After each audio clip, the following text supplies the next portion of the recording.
See that? Oh The my response gosh, he's it's going getting? crazy.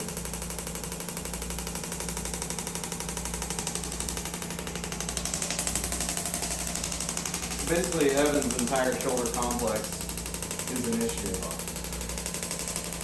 And then watch me hit that bicep screw. Better down low, right? We'll go over to pec insertion. Pec insertion, not too bad. So if you had a pec issue, this would be killer on that pec insertion.